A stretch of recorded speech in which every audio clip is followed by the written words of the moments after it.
Hello dear student, आप सभी का हमारे यूट्यूब चैनल पे एक बार फिर से बहुत बहुत स्वागत है। तो यहाँ पे हम फिर से लेके आए हैं एक और न्यू क्वेश्चन प्रैक्टिस सीरीज। यहाँ पे होने वाले हैं 30 क्वेश्चन और ये क्वेश्चन होने वाले हैं वेस्ट बंगाल सेट के क्वेश्चन होने वाले हैं। क्वेश्चन वही हैं जो आप इजीली कर सकते हो। तो क्वेश्चन पे चलने से पहले मैं आपको बता दूं कि हमारा जो बॉटनी के लिए, लाइफ साइंस के लिए क्लासेस हैं, वो स्टार्ट हो रही हैं आपका 15 मई से। 15 मई से फाउंडेशन क्लासेस चलेंगी और एक्चुअल क्लासेस चलेंगी 10 जून से। ठीक है, मतलब बेसिक पढ़ाएंगे 15 मई से। आपको ज्वाइन होना है तो ज्वाइन कर सकते हैं। अभी 25% का डिस्काउंट मिल जाएगा आपको। और जो लोग CPET इलाहाबाद के लिए तैयारी कर रहे हैं, ठीक है, तो उनके लिए हमारे पास मॉक टेस्ट है, SSB, ये सब जो एग्ज़ाम 2024 में होने वाले हैं उसके लिए हमारे पास रिकॉर्डेड क्लास भी आप आ सकते हैं। ठीक है, तो शुरू करें। अगर आप चैनल पे नए हो तो प्लीज़ सब्सक्राइब कर दो, हमारा 7000 सब्सक्राइबर कंप्लीट हो जाएंगे। तो आपके सामने पहला क्वेश्चन है सेल बायोलॉजी से, सेल मेम्ब्रेन से क्वेश्चन है यहाँ पे। The membrane phospholipid form bilayer when water is available on all side due to. तो देखो क्या होता है, आपको थोड़ा सा नेचर पता होना चाहिए। ये है फास्फोलिपिड, ये है हेड और ये है टेल। तो हेड जो होता है ये क्या होता है, हाइड्रोफिलिक होता है, हाइड्रोफिलिक होता है हेड, और ये होता है हाइड्रोफोबिक। तो जब हम रखते हैं फास्फोलिपिड को तो कैसा बनता है, पहले देखो ऐसा करके बन जाता है। हेड एकदम बाहर के साइड में होता है और टेल जो होता है अंदर के साइड चला जाता है। ठीक है, ऐसा करके बनता है। ये क्यों बनता है, क्योंकि ये एम्पीपैथिक नेचर का होता है, मतलब हाइड्रोफिलिक कैरेक्टर और हाइड्रोफोबिक कैरेक्टर दोनों साथ साथ होता है। समझ गए कि नहीं इस बात को? बिल्कुल समझ गए होंगे। अगला क्वेश्चन है कि इसमें से कौन सा ऐसा स्टेप है जो सदर्न ब्लॉटिंग के लिए अप्लीकेबल नहीं है, जो सदर्न ब्लॉटिंग में नहीं किया जाता। तो सदर्न ब्लॉटिंग में हम DNA का सेपरेशन करते हैं, फिर उसका ट्रांसफ़र कराते हैं नाइट्रोसेलुलोज मेम्ब्रेन शीट पे। तो यहाँ पे separation of DNA fragment on gel होता है, मतलब जेल इलेक्ट्रोफोरेसिस करते हैं। लेकिन ये देखो ligation of the DNA to a vector, तो लाइगेशन मतलब DNA लाइगेज वाइगेज का यूज नहीं किया जाता, तो ये नहीं होगा। Transfer of DNA fragment to the nitrocellulose membrane अभी हमने बताया ही। Hybridization of DNA with a label ट्रूथ, ये भी होता है। तो आंसर आ जाएगा आपका बी। आप चलो बताओ ईस्टर्न ब्लॉटिंग में क्या होता है। ईस्टर्न ब्लॉटिंग में आपका क्या होता है ये आप बताओ कमेंट सेक्शन में। वीडियो को लाइक कर दिया करो, वीडियो को लाइक जरूर किया करो अगर आप देख रहे हो तो। A major goal of Golden Rice Project is to supply consumer in rice-based society with recommended daily uptake in intake in। तो गोल्डन राइस प्रोजेक्ट में क्या हुआ, पुर्तगीज ने इसको बनाया था डबडोली वैरायटी से। उसने क्या किया था, जो राइस था उसका बायोसिंथेटिक पाथवे को थोड़ा सा मॉडिफाइड इस तरह किया कि वहाँ पे बीटा कैरोटीन का एक्युमुलेशन होने लगा, बायोसिंथेसिस होने लगा। और बीटा कैरोटीन से आपको पता है बनता क्या है, बनता है विटामिन ए। और गोल्डन राइस आने की वजह से कौन से डिजीज से हमें निजात मिली, वो था हमें क्या था, रतौधी, जिसको हम नाइट ब्लाइंडनेस बोलते हैं। तो विटामिन ए रहेगा। ये बताओ, ये विटामिन सी देख रहे हो, ऐसा कौन सा फ्रूट है जिसमें मैक्सिमम विटामिन सी मिलता है? आंवला मत कहना, कोई और होता है, वो बताओ मुझे। अगला क्वेश्चन है for induction of somatic embryogenesis in the higher plant the cultured friable callus tissue need to expose. देखो आपको सोमैटिक एम्ब्रियोजेनेसिस करना होगा तो आपको 2,4-D जो एक सिंथेटिक ऑक्सीजन है इसका यूज करना पड़ेगा। तो आपको हाई कंसंट्रेशन में इसका यूज करना पड़ेगा शॉर्ट ड्यूरेशन के लिए, मतलब कम समय के लिए आप उसको 2,4-D दोगे तो वहाँ पे सोमैटिक एम्ब्रियोजेनेसिस का बनेगा। अगला क्वेश्चन है glucose 6 phosphate is a substrate or a product in all of the following pathway step. तो देखो ग्लूकोज 6 फास्फेट आपको ग्लाइकोलिसिस में होता ही है, ग्लूकोनियोजेनेसिस में ग्लाइकोलिसिस का उल्टा होता है, यहाँ होता ही है, ग्लाइकोजेनेसिस में होता ही है, लेकिन बीटा ऑक्सीडेशन में ग्लूकोज 6 फास्फेट नहीं बनता है। तो आंसर क्या होगा, ये होगा आंसर आपका बीटा ऑक्सीडेशन। अगला हमारा क्वेश्चन है which of the following statement is correct. तो न्यूमेरिकल टेक्सोनॉमी जो स्मिथ एंड सॉकल ने दिया था, ये इसका एम होता है कि हम डिटरमाइन करते हैं फेनेटिक रिलेशनशिप को बिटवीन ऑर्गेनिज्म एंड टैक्सा, ये सही है। एपीजी जो angiosperm phylogeny group system of the classification था, वो इस्टेब्लिश करता है taking information from the recent molecular study, तो ये भी बिल्कुल सही बात है। Phylogenetic classification is constructed in such a way that all the descendant of a common ancestor should be placed in the same group। तो उसे हम बोलेंगे मोनोफाइलेटिक। मोनोफाइलेटिक का मतलब होता है एक ओरिजिन रहे और यहाँ से अलग अलग डिसेंडेंट निकले रहे हैं, तो ऐसे करके हम इसे मोनोफाइलेटिक बोलेंगे। ठीक है, तो 1 2 3 सब है। देखो मोनोफाइलेटिक होता है, पॉलीफाइलेटिक होता है, पैराफाइलेटिक होता है, तो ये सब चीज़ें आप जानते भी हो। चलो अगले हम क्वेश्चन पे चलते हैं।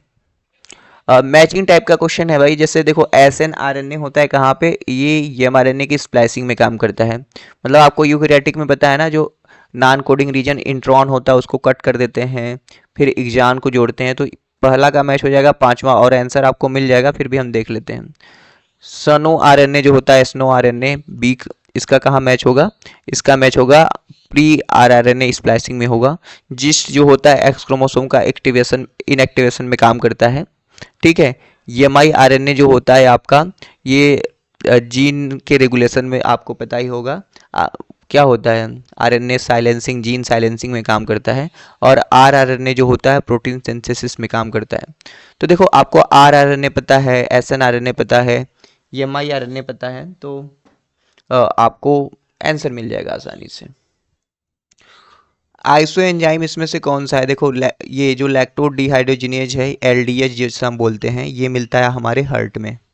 ठीक है, तो मान लो ये आइसो एंजाइम का कॉन्सेप्ट क्या है, देखो एंजाइम जो है हाई टेम्परेचर हाई पीएच पे क्या होते हैं, इनएक्टिव हो जाते हैं। तो अगर एक ही फॉर्म रहेगा तो पीएच और टेम्परेचर में चेंज आएगा तो एंजाइम काम नहीं करेंगे, और एंजाइम काम नहीं करेंगे तो रिएक्शन कैरी आउट नहीं होगा, तो जिससे कि गड़बड़ हो सकता है।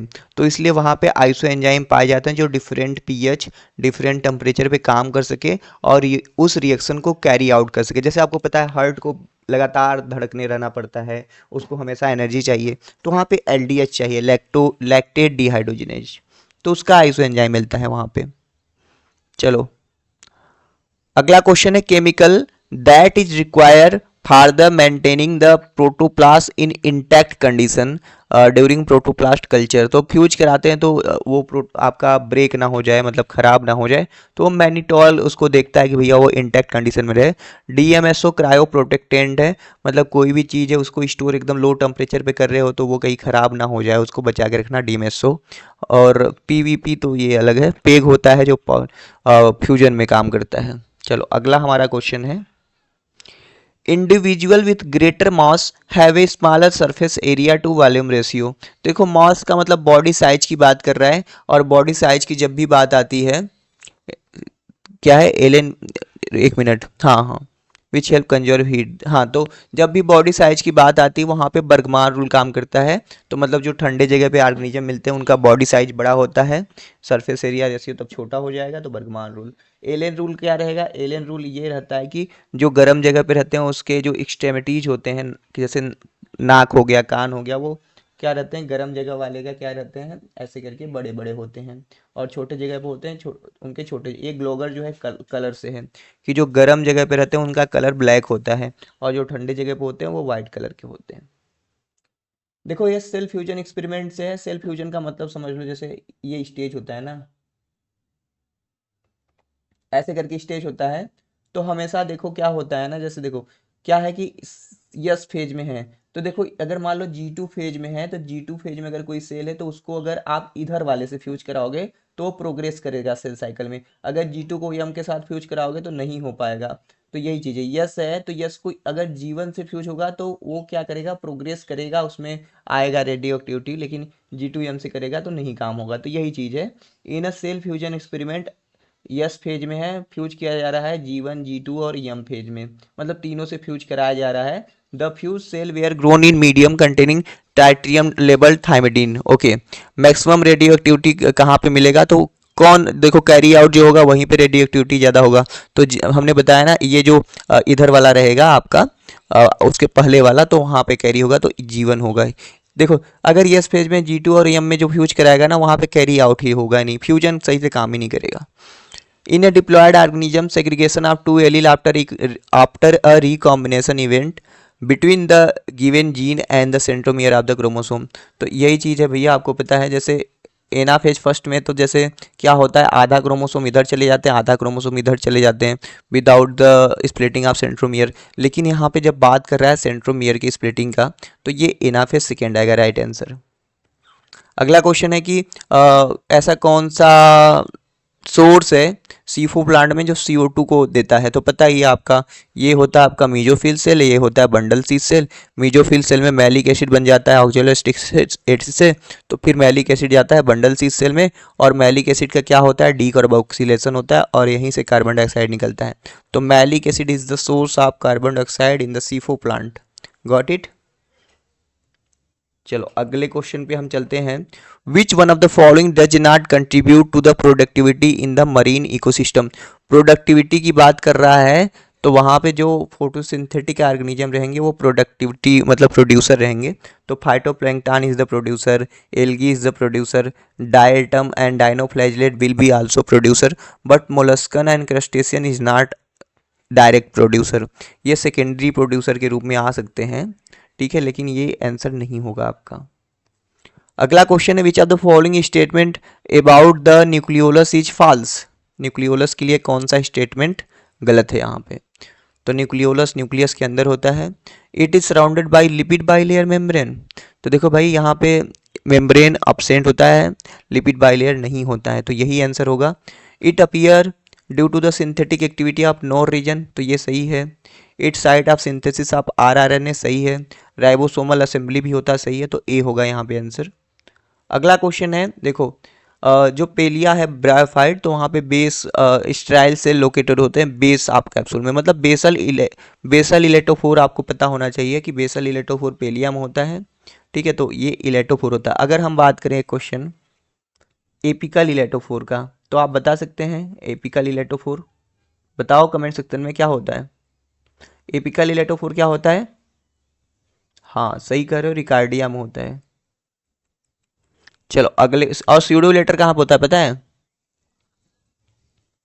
एंथोसिरास में होता है ना, और एंथोसिरास के थैलस में ब्लू ग्रीन एल्गी भी मिलता है, म्यूसिलेज कैनाल मिलता है, और इंटरकैलरी मरिस्टेम इसके स्पोरोफाइट में होता है। अगला क्वेश्चन है, which of the following statement is not correct about फोटोब्लास्टिज्म।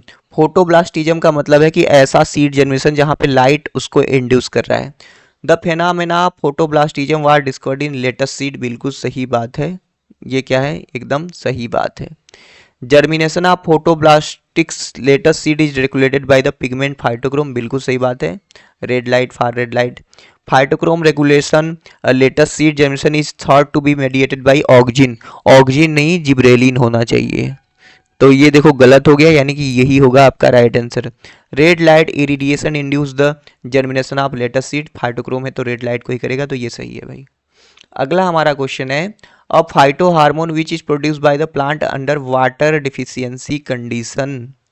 तो वाटर डिफिसिट कंडीशन की बात कर रहा है, तो इससे क्या होगा, हम देखेंगे कौन होता है वाटर स्ट्रेस हार्मोन। क्या होता है वाटर स्ट्रेस हार्मोन जो स्टोमेटा को क्लोज कराता है, तो वो होता है आपका एब्सिसिक एसिड। समझ गए?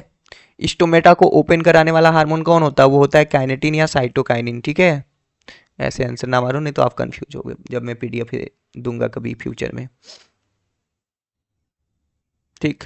चलो अगले क्वेश्चन पे है, if you wish to study the region of binding of protein on the DNA, तो मतलब वही चीज़ है कि जो प्रमोटर है वहाँ पे कैसे RNA पॉलीमरेज बाइंड करता है, तो उसको पता करने के लिए आप DNA प्रूफप्रिंटिंग करते हो। मतलब देखो DNA का जो फ्रेगमेंट होता है ना, तो यहाँ पे कहाँ पे प्रोटीन बाइंड कर रहा है, इसको हम पता करने के लिए DNA प्रूफप्रिंटिंग करते हैं। माइक्रो एरे का मतलब है कि आपके सेल के अंदर जितना भी अलग अलग टाइप के जीन हैं, तो उन सारा का कलेक्टिव आप एक्सप्रेशन देखना चाहते हैं, तो वो चीज़ आप कर सकते हैं। इम्यूनोप्रेसिपिटेशन से पार्टिकुलर जीन का लोकेशन हम ट्रैक कर सकते हैं ना।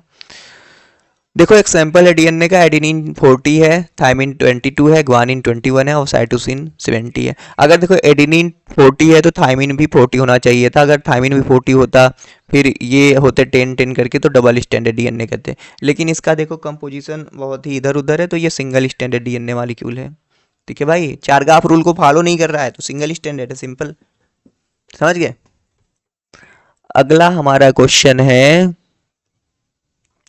रेड एल्गी में in the some charophycean green algae the elongated apical portion of the female gamete, जो कार्पोगोनियम होता है वहाँ पे ऐसे करके रिसेप्टिव हाइफी लाइक स्ट्रक्चर बन जाती है। एक्चुअली में हाइफी नहीं होती है, जो मेल गैमिट को पकड़ती है, तो उसको हम ट्राइकोगाइन बोलते हैं। अगला क्वेश्चन है which of the following statement is not correct. Hybridization between different species usually result in sterile offspring. बिल्कुल सही बात है भाई। अगर आप घोड़े और गधे के बीच क्रॉस करा रहे हो तो ऐसे स्टेराइल प्रोजेनी खच्चर बनता है जो रिप्रोड्यूस नहीं कर सकता है। ठीक। Cleistogamy is out breeding device. ठीक है, क्लिस्टोगैमी देखो सेल्फ पॉलिनेशन के लिए होता है, और ब्रीडिंग डिवाइस नहीं है क्लिस्टोगैमी, तो ये गलत है, यानी कि यही राइट आंसर आएगा। यस एस आई की बात कर रहे हैं। Sporophytic self incompatibility result from the genetic composition of tissue suggest style and stigma. तो बिल्कुल सही बात है। जो यस एस आई होता है वो स्टाइल और स्टिग्मा के द्वारा डिटरमाइन किया जाता है, और जो हम बात करें जी एस आई होता है वो पोलन ग्रेन के द्वारा डिटरमाइन किया जाता है ना। Continuous selfing result reduce variation in population and accumulation of deleterious allele. तो बिल्कुल सही बात है, आप सेल्फिंग कराओगे, इनब्रीडिंग कराओगे तो क्या होगा, वेरिएशन कम होगा और बहुत हानिकारक वहाँ पे एलील फिक्स होते जाएंगे। तो ये भी सही है, तो आंसर आपका बी आएगा। अगला हमारा क्वेश्चन है एजेंट ऑरेंज। अमेरिका और वियतनाम का युद्ध हो रहा था, तो वहाँ पे इसका यूज किया गया था 2,4-D और 2,4,5-T का मिक्सचर एजेंट ऑरेंज कहलाया। ड्रोसोफिला मेलानोगास्टर है और ड्रोसोफिला साइमुलेंस है, जो कि देखने में एक जैसे लगते हैं लेकिन रिप्रोडक्टिवली आइसोलेट होते हैं, तो ये आपके सिबलिंग स्पीसीज होंगे। ठीक है भाई। तो ये हमने कई बार बताया है आपको। अगला क्वेश्चन है assertion reason. The carbon dioxide content of the atmosphere has been rising in past few decade due to burning of fossil fuel. बिल्कुल सही बात है भाई, हम इतना पेट्रोल डीजल कोयला का यूज कर रहे हैं कि जिससे CO2 का कंसंट्रेशन हमारे इन्वायरमेंट में बढ़ रहा है। On the average there is an increase in temperature of 0.4 to 0.5 degree per decade. मतलब हर 10 साल में इतना टेम्परेचर बढ़ रहा है। ये भी बिल्कुल सही बात है, तो पहला आंसर आएगा। विच one of the following character of Anthoceros is share with the that of green algae. मतलब ग्रीन एल्गी के साथ एंथोसिरास का कौन सा कैरेक्टर शेयर किया जाता है। ठीक है, तो देखो ग्रीन एल्गी में आपको मिलता है एक एक क्लोरोप्लास्ट होता है पर सेल में, और वहाँ पे पायरिनॉइड होता है, तो यही मिलेगा। अब आप जानते हो पायरिनॉइड क्या होता है। पायरिनॉइड क्या होता है, पायरिनॉइड मैं बता दूं आपको। तो पायरिनॉइड होता है आपका, ये है आपका पायरिनॉइड, बना के दिखा देता हूँ। जैसे ये पायरिनॉइड बन गया, अगर लेबलिंग कर दो तो ये हो जाएगा प्रोटेनेशियस कोर, प्रोटेनेशियस कोर, और ये ग्रीन वाला हो जाएगा स्टार्ची सीथ। ठीक है, समझ गए ना। Pyrenoid is the proteinaceous core surrounded by the starchy sheath which help in the carbon concentration mechanism. Rubisco के लिए हेल्प करता है। चलो अगले क्वेश्चन पे चलते हैं भाई। इस क्रिया कोलाई में देखो मिसमैच रिपेयर होता है ना, जैसे कि गलत बेस को जोड़ दिया जाता है न्यूक्लियोटाइड को, तो उसको हटाने के लिए मिसमैच रिपेयर होता है। तो ऐसे कैसे पहचानता है, जो एंजाइम आता है म्यूट-H-L होता है, म्यूट-S म्यूट-H म्यूट-L, तो वो पहचानता है हेमी मेथाइलेटेड GATC सीक्वेंस को। ठीक है, जो पेरेंट DNA रहता है उसको हेमी मेथाइलेशन के द्वारा पहचाना जाता है, तो ये बात आप याद रखना। अगला क्वेश्चन है the deposition of pollen on the stigma of another flower on the same plant. मान लो जैसे ये मान लो एक प्लांट है, ठीक, ये मान लो फ्लावर है एक यहाँ पे, ठीक, बना देता हूँ भाई, कला नहीं आता। अब मान लो ये एक ब्रांच है, इधर दूसरा ब्रांच है, ठीक है, ये दूसरा फ्लावर है भाई। ठीक, तो यहाँ से क्या हो रहा है, पॉलन ग्रेन निकल के इस वाले फ्लावर पे आ रहा है, इस फ्लावर की स्टिग्मा पे लैंड कर रहा है। मतलब इसमें नहीं है, एक ही प्लांट, तो एक ही देखो भाई, प्लांट तो देखो ये एक ही है। यहाँ से पॉलन निकल के इस वाले फ्लावर पे जा रहा है, तो इसको हम बोलते हैं गेटनोगेमी, गेटनोगेमी बोलेंगे। और देखो यहाँ पे क्या है, ये जेनेटिकली तो सेम है लेकिन इकोलॉजिकली इनका लोकेशन अलग अलग है, तो इसको हम बोलते हैं जेनेटिकली सेल्फ पॉलिनेशन और ecologically cross pollination. Got it. चलो थोड़ा गला खराब हो गया सुबह सुबह, लेकिन कोई दिक्कत नहीं है। अगला question, which of the phytohormone is primarily involve in the stomatal closure under drought condition. तो अभी ये क्वेश्चन रिपीट हुआ है। ये देखो वेस्ट बंगाल सेट का क्वेश्चन पेपर है 2023 का, ऐसे ऐसे क्वेश्चन आए हैं, तो ये ABA हो जाएगा भाई। और हमारा one of the last question, which of the following statement about tag polymerase enzyme is not correct. देखो टैग पॉलीमरेज पीसीआर में यूज होता है और इसके पास 3 प्राइम से 5 प्राइम एक्सोन्यूक्लियस एक्टिविटी नहीं होता है, प्रूफ रीडिंग की एक्टिविटी, तो यही होगा। इसीलिए अभी हम फिलहाल में पीसीआर में टैग पॉलीमरेज का यूज ना करके हम पफू पॉलीमरेज, वेंट पॉलीमरेज का यूज करते हैं, तो इनके पास एक्सोन्यूक्लियस एक्टिविटी होता है। तो हमारा देखो क्वेश्चन सारा हो गया है। तो मैं आपको कहूँगा कि अगर आप तैयारी कर रहे हैं सीयूईटी के लिए, असिस्टेंट प्रोफेसर के लिए, तो हमारे कोर्स में ज़रूर इनरोल करें। आपको hand retain notes, PPT, PDF और बढ़िया से गाइडेंस मिल जाएगा। बहुत लोग क्वालिफाई करते हैं। चलो ठीक है, मिलते हैं नेक्स्ट वीडियो में। Thank you for watching this video.